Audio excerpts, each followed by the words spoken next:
Sam is going to, Sam Ogle, our lake biologist, who does all of our technical work. She's going to come on up here right now and start to tell us a little bit about things that have been going on the last couple of years that you might not be aware of.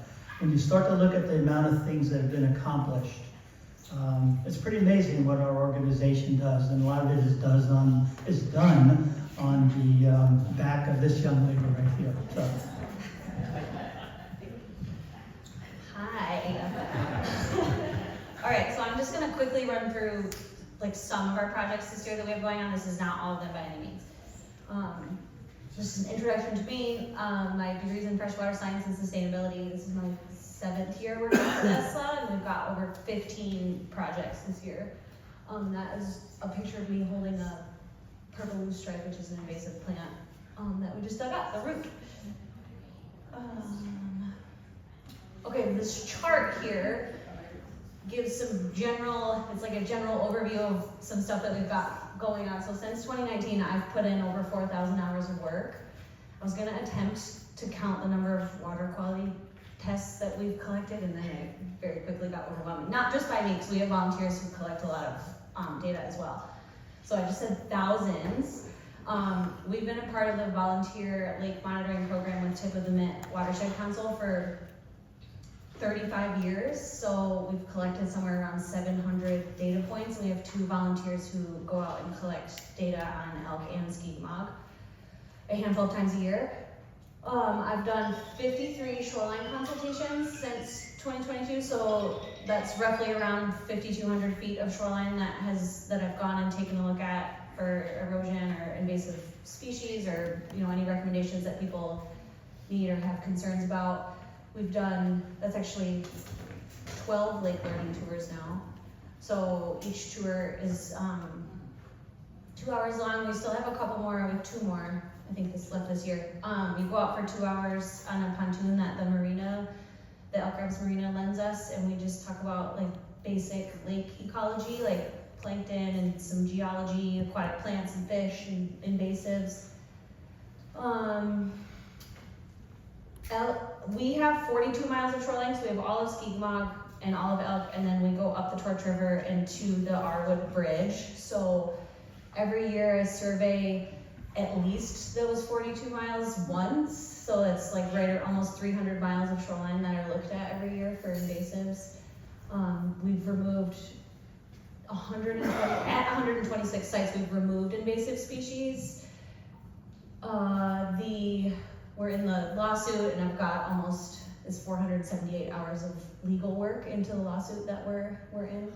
And then we've had 15 boat washing events since 2019, and then a few years ago we started doing road end surveys. So we've got volunteers, we have 20 road ends that come into the waters, and we have volunteers that go to each one and just fill out, like if they're seeing any invasive plants or erosion concerns, if it's used as a boat launch, that kind of thing. So we've done 100 surveys of our road ends as well. And that picture is of a boat wash event that we had at Whitewater Park. So you drive up on the yellow lines there, and then we spray down the boat with hot water, and we do that with Tip of the Mitt Watershed Council.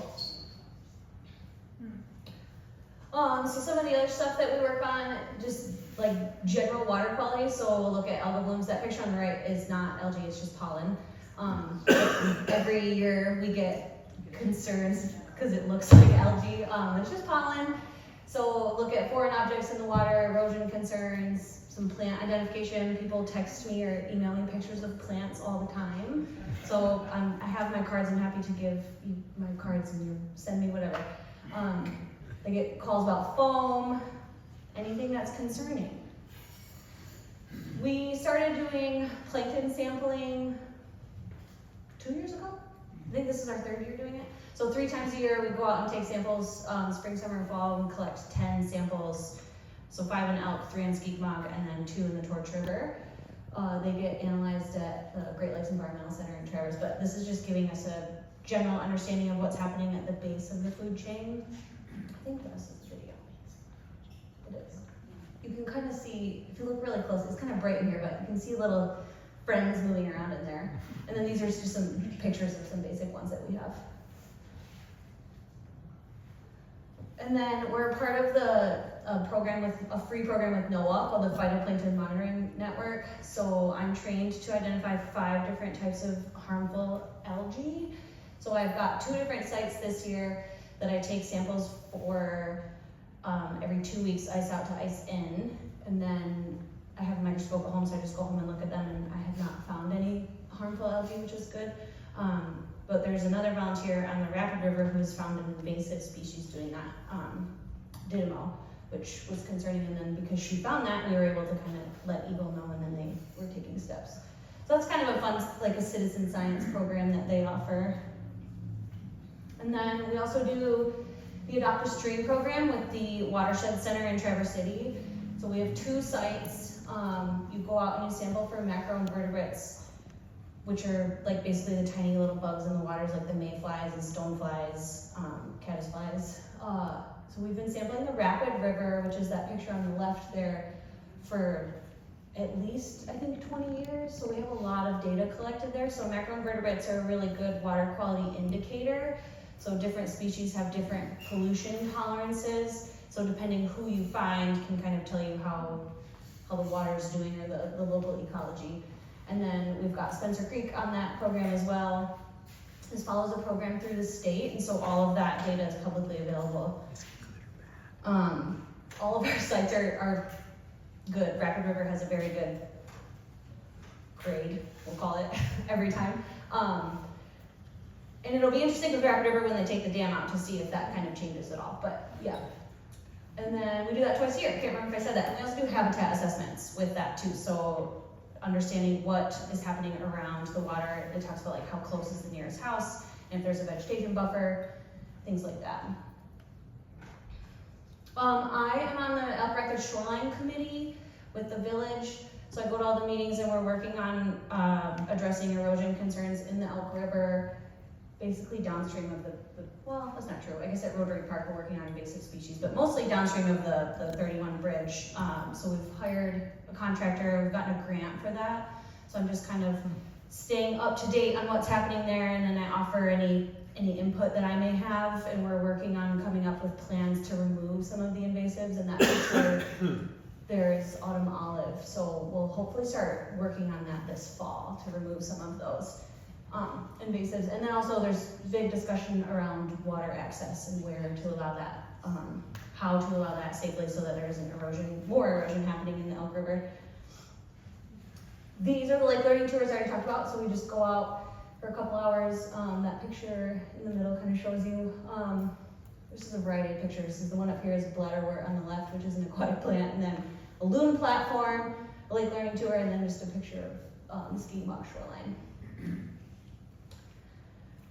We have been discussing wakeboat awareness the past couple years, so this is just like a general map of like the safe places to do that on Elk. There's tons of room to do it in the middle of it. Elk is a huge lake. So you gotta be in at least 15 feet of water, and which really, you can kind of see. I mean, there's a lot of room in Elk, so if you have questions, we can talk about that later. And then to kind of transition into what Joel's gonna talk about a little bit, the big part of my job in the summer is invasive species. So I do the surveys and site visits for them. I kind of come up with the plans and develop how we're gonna manage it or eradicate it.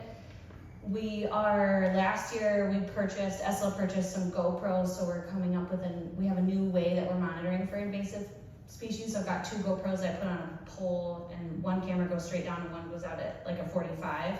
And I just lower it down, and then I can look at that footage when I get home, and you can identify most of the aquatic invasives. Some of the native potamogenes are harder to differentiate, but so we'll be able to hit different sites more quickly, and it's less weather dependent and it's less time in the field. So this year we'll be able to get that going. That picture is of some phragmites on Skidamog there. And then last year I discovered an invasive plant, which we have up here actually, curly leaf pondweed. And I knew it was in the Rapid River somewhere, or I knew it was in the Torch River somewhere, because every time I went to the Arwood launch, there was some on the launch pad. So last year I was looking for it, I found it in the Torch River, and then I found that in that dark green area in the rapid there, it is very dense with curly leaf, so this is an aquatic invasive plant. So then this year, we were kind of discussing what the plan is gonna be with it. There's also Eurasian water milfoil mixed in there, but the curly leaf is by far the bigger concern. So I've been spending this season kind of understanding the boundaries of it, like how far upstream it goes in the rapid. And unfortunately, I just last week discovered that I think that the source of it is coming from Rug Pond. Rug Pond is chocked full of it. So now we'll figure out how to survey basically from Rug Pond down to the Torch River and then into Skigmog as well. And this is a much bigger project that will need more organizations involved in. So that'll be a big project to kind of address and how we're gonna handle it, because when they remove the dam at Rug Pond, we don't want all of that just coming downstream more than it already is. And I've got a couple pictures of it. So this is in the Rapid River. You can kind of see it has really distinct wavy leaves. Like once you see it, it's easy to identify. So you can see it's pretty dense there on the left, and it's a little more sporadic on the right. And then this is one of my biggest concerns, I guess, with it is making sure that it's not getting into Skigmog, because it would do really well in Skigmog, this plant would. So this is like a general idea of how much effort goes into understanding if it's there. So I'll go to each one of these sites and either throw a rake or use the GoPro and take footage of it, and then look at it later.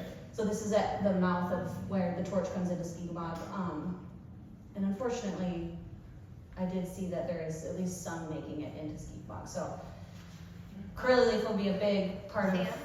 What is the risk with it?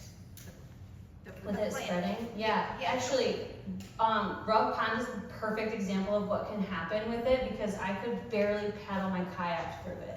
So what does it, like it's just so thick that you can't get through it? Yeah, it grows right up to the surface and it basically outcompetes everything else. Okay. And so Rug Pond actually has quite a bit of Elodea in it, which is up here too, but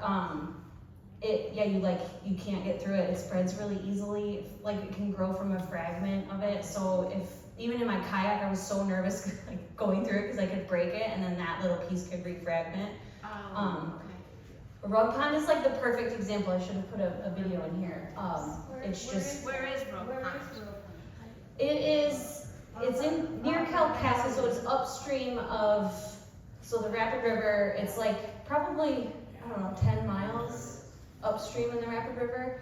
Right, because it's by Kalkaska? Yes. Yeah. It's further, it's off of Valley Road. We don't go all the way up. But. So this is Rapid River here. This is Torch River, and then this is Rapid. Yeah, the Rug Pond is way up. But it's already making its way down. Yeah. So it's clearly been there for a while. It's definitely been existing there for a while. You really can't kayak up the Rapid River now. If No. you go from the Torch River and you want to go up the Rapid River, Yeah. you used to be able to kayak quite a ways. Yeah, because it's quite shallow. It's Yeah. too weedy and too shallow. Yeah. Yeah, there's a lot of it at in this map that I have back here. There's a lot of curly leaf in that darker green spot, like right at the mouth. There's a lot growing right there, which is concerning because then every time a boat comes through there, their prop can chop it up and then it's good right into the torch and then coming down. So then in the Skigmog natural area, so we've got, there's a handout over there for purple loosestrife, which is actually blooming right now.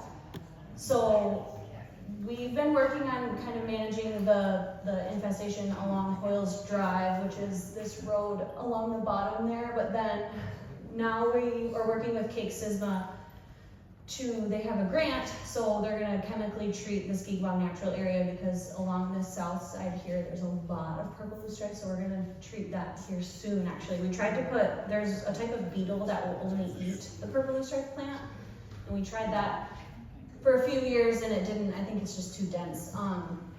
But the purple loosestrife is sad because it's actually a really pretty plant. There is a picture on the blue board over there. It's really easy to identify because it's got these beautiful, vibrant, like spindly purple flowers, but their seeds are so small, and one mature purple loosestrife plant can produce it's like 100,000 seeds or something like that. I can't remember the exact number, but it can just spread so easily even just with the wind, and then it can actually change the ecology because it'll trap sediment along the shoreline. So that'll be a big project that we're working on this year, soon actually, within the next couple weeks. And here's some pictures of it in the Skeetmock shoreline, which kind of explains the difficulty of it because there's some plants that are growing like out of a stump, and so you can't easily dig it up. And it'll be, I feel bad for Cakes and Mud, the day that they're gonna be out there treating it. It's not gonna be easy, but it's gonna be worth it.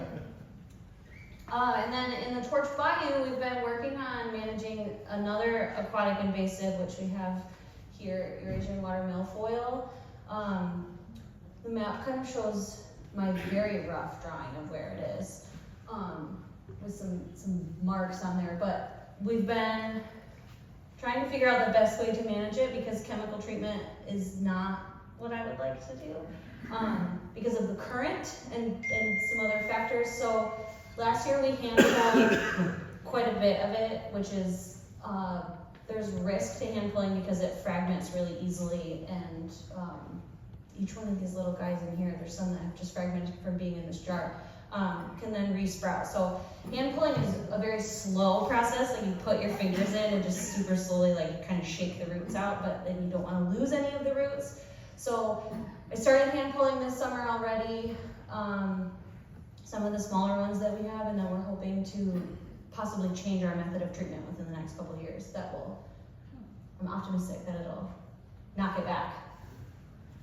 And here's some pictures of how it's growing in there. So there's a couple bigger patches like that photo on the right. And then there's a lot of places like this that it's like growing in between these sticks and logs, which makes it difficult for removal, even with chemical, because we had chemically treated this for a while. And there's my contact information. If anyone has any questions.